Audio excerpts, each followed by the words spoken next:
Hello students, जैसे कि हमने लास्ट क्लास में पढ़ा था ऑब्जेक्टिव ऑफ क्लासिफिकेशन।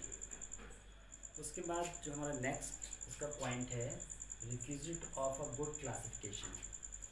एक अच्छे क्लासिफिकेशन के लिए हमारी क्या क्या ज़रूरतें होती हैं।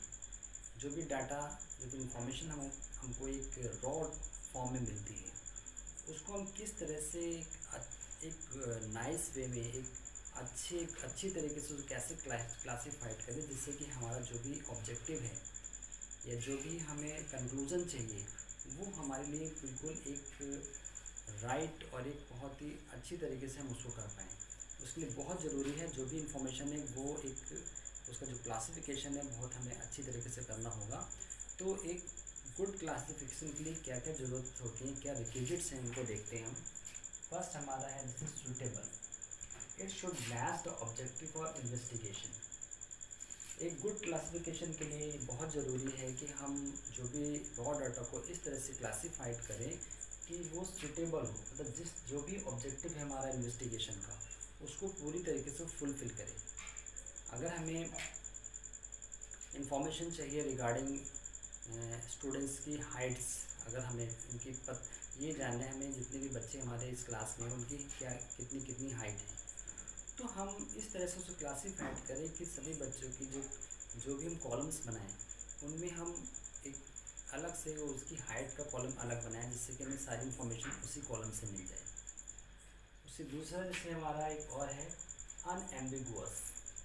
अनएम्बिगुअस का अगर हम एक उसकी वर्ड मीनिंग में देखें तो मतलब होता है कि नॉट कंफ्यूज, क्लियर, वो भी बात बहुत क्लियर वे में समझ में आना। तो जो भी इंफॉर्मेशन जो भी डाटा हमारे पास है उसको हम इस तरह से क्लासीफाई करते हैं कि वो बहुत ही साफ क्लियरली हमको समझ में आना चाहिए कि exactly what information we are getting. अगर हम at the time of getting conclusion हमें जो भी रिजल्ट्स निकालने, जो भी हमारा ऑब्जेक्टिव है, इसके लिए बहुत ज़रूरी है कि जो भी इंफॉर्मेशन हमें मिल रही है वो बहुत ही क्लियर फॉर्म में होनी चाहिए कि यहाँ पे ये क्या लिखा हुआ है। अगर हम इंफॉर्मेशन बहुत मिक्सअप है, समझ में नहीं आ रहा है कि ये बच्चों की एज है या क्लासेस हैं या उनका एड्रेसेस लिखा हुआ है, तो ये बहुत कंफ्यूज हो जाएंगे और वो इंफॉर्मेशन हमारे लिए कोई भी काम की नहीं होगी। उसी तरह नेक्स्ट हमारा है एक्सक्लूसिव, सॉरी एग्जॉस्टिव। एग्जॉस्टिव मतलब कंप्लीट। जो भी हमारा ऑब्जेक्टिव है उसमें जो भी इंफॉर्मेशन चाहिए हमको, तो इन्फॉर्मेशन पूरी कंप्लीट होनी चाहिए।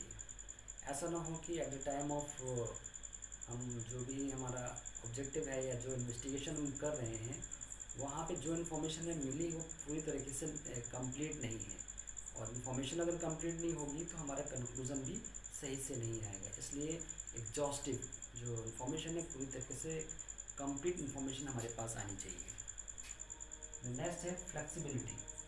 जो इन्फॉर्मेशन और जो डाटा हमारे पास है, जो क्लासिफिकेशन में किया हुआ है, वो फ्लेक्सिबल होना चाहिए। फ्लेक्सिबल मीन्स अगर हमें कहीं पे भी थोड़ा बहुत चेंज करना हो तो we can do that change accordingly.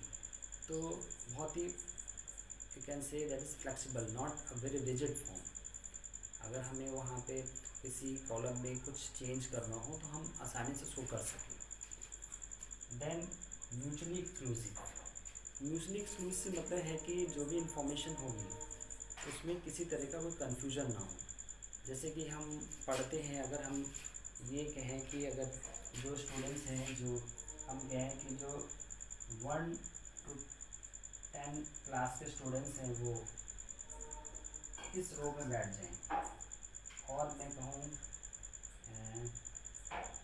8 to 20 इस रो में बैठें, तो जो बच्चे हैं, जो आप कह सकते हैं कि इससे पहले जो 6, 7, 8 जो बच्चे हैं वो कंफ्यूज हैं कि जो आपके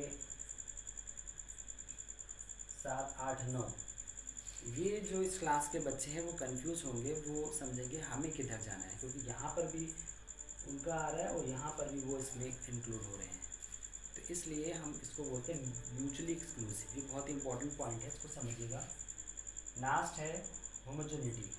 होमोजेनिटी से मतलब है जो भी डाटा हम क्लासिफाइड क्लासिफिकेशन अगर कर रहे हैं, अगर उसको एक अच्छा क्लासिफिकेशन बनाना है तो ये बहुत ज़रूरी है।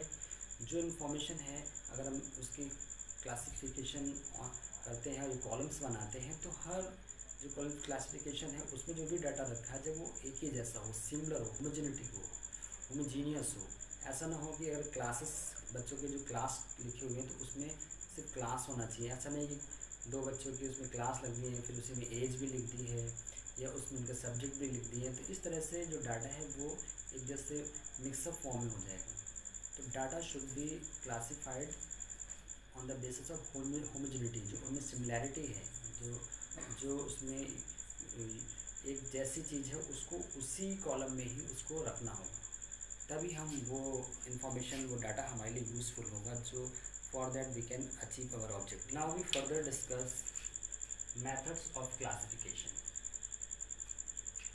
अभी तक हम पढ़ रहे थे कि क्लासिफिकेशन के जो एक how we classified a data in a good way, एक अच्छे क्लासिफिकेशन के कौन कौन से जो कैरेक्टरिस्टिक्स होती हैं वो हमने अभी डिस्कस की।